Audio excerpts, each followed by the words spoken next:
แต่บ่ต้องไปวางแผนถึงอนาคตดอกใช้ชีวิตอยู่ในปัจจุบันหลายๆคนกังวลเรื่องอนาคตศาสตร์หน้าชีวิตหลังความตายไปให้ความสำคัญอีหยังกับชีวิตหลังความตาย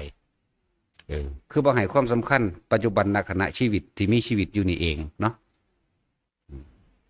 ตายแล้วจักสิได้ไปสวรรค์บ่จักสิไปนรกไผก็ปรารถนาสวรรค์เด้มันแปลกบ่ล่ะเป็นหยังคือปรารถนาแต่สวรรค์เนาะแต่ว่าการกระทำมันบ่เป็นสวรรค์ตินั่นแหละ จะไปพะวงพะวังอีหยังกับชีวิตหลังความตายเทศปัจจุบันให้ดีที่สุดเถอะแล้วก็บ่ต้องไปตามหาอดีตดอกมันยาวนานเกินไปถึงแม้นว่าบางครั้งเพิ่นสิยกอดีตที่ท่านขึ้นมาเว้า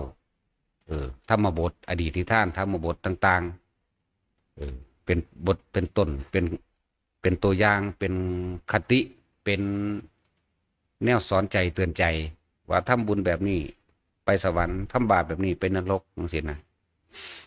เพิ่นก็เว้าเพื่อว่าให้ลงที่ปัจจุบันให้ดีที่สุดนั่นแหละสรุปว่าอดีตมีมาแบบนี้เลยไปตกแบบนรกแบบนี้เปรตแบบนี้อดีตมีมาแบบนี้ก็ไปสวรรค์แบบนี้แต่ว่านั้นยังบ่เป็นการพ้นนะบัดนี้เฮาสิกังถ้าเฮามาเฮ็ดในปัจจุบันดีแล้วถ้าทำดีแบบนี้ก็ไปสวรรค์ทำเร็วแบบนี้ไปนรกเนี่ยเพิ่นเทียบให้เฮาเข้าใจเราให้ร่วมลงมาใส่ชีวิตในปัจจุบันบ่ต้องไปกังวลกับชีวิตหลังความตายหรอกถ้าปัจจุบันทำดีที่สุดแล้วปัจจุบันว่างได้แล้วมันก็บ่ต้องเกิดต้องตายเท่านั้นนั่นแหละว่าเฮาเฮ็ดปัจจุบันดีที่สุดแต่บ่ต้องไปกังวลของข้ากับบุคคลผู้อื่นอีกดอกขนาดพ่อขนาดแม่นี่ก็เอาให้กันบ่ได้แหมตั้งแต่พวกเจ้าเป็นพ่อเป็นแม่มาเนี่ยเคยสอนลูกให้ลูกเป็นพระอรหันต์บ่มีผู้ใดสอนลูกว่าลูกเอ้ยใหญ่ขึ้นมานี่เด้อเป็นพระอรหันต์ให้แม่ในเด้อล่ะให้พ่อในเด้อนี่มีจักคนอยู่บ่มีแต่ว่าให้เป็นเจ้าเป็นนายเนาะ ให้เป็นเจ้าเป็นนายเด้อสั่นถ้าผู้ใดสีดำๆเนี่ยก็ว่าให้ไปเอาผัวฝรั่งโหลดอุ้ยก็บอกมันไปเอาดีโกแน่เอาแต่ฝรั่งหลายเนาะ ใหญ่ขึ้นมาไปเอาผัวนิโกเด้อล่ะก็บ่ว่าเนาะไปเอาผัวเขมรเด้อจังซี่ก็บ่ว่าแม่นว่าสั่นเห็นบ่ล่ะมันมีแต่ไปหากังวลกับอนาคต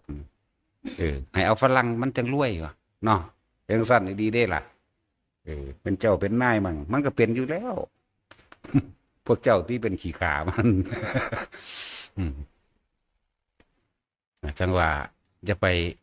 กังวลกับชีวิตหลังความตายเอาปัจจุบันให้ดีที่สุดบุคคลที่เฮาหัก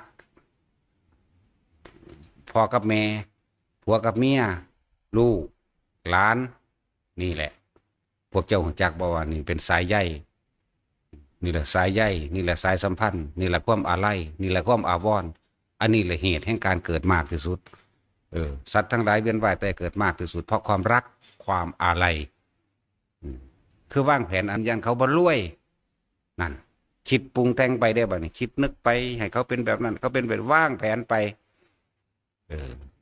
บ่มีเงินเรียนกู้ยืมมาให้เรียนจบมาแล้วหาให้อันใดพ่อเอาเงินยัดได้หายัดให้นี่มันธรรมดาเด้ถ้าตายในระหว่างทำกลางที่เฮาไปแต่งทางให้เขาอยู่นั่นน่ะด้วยความ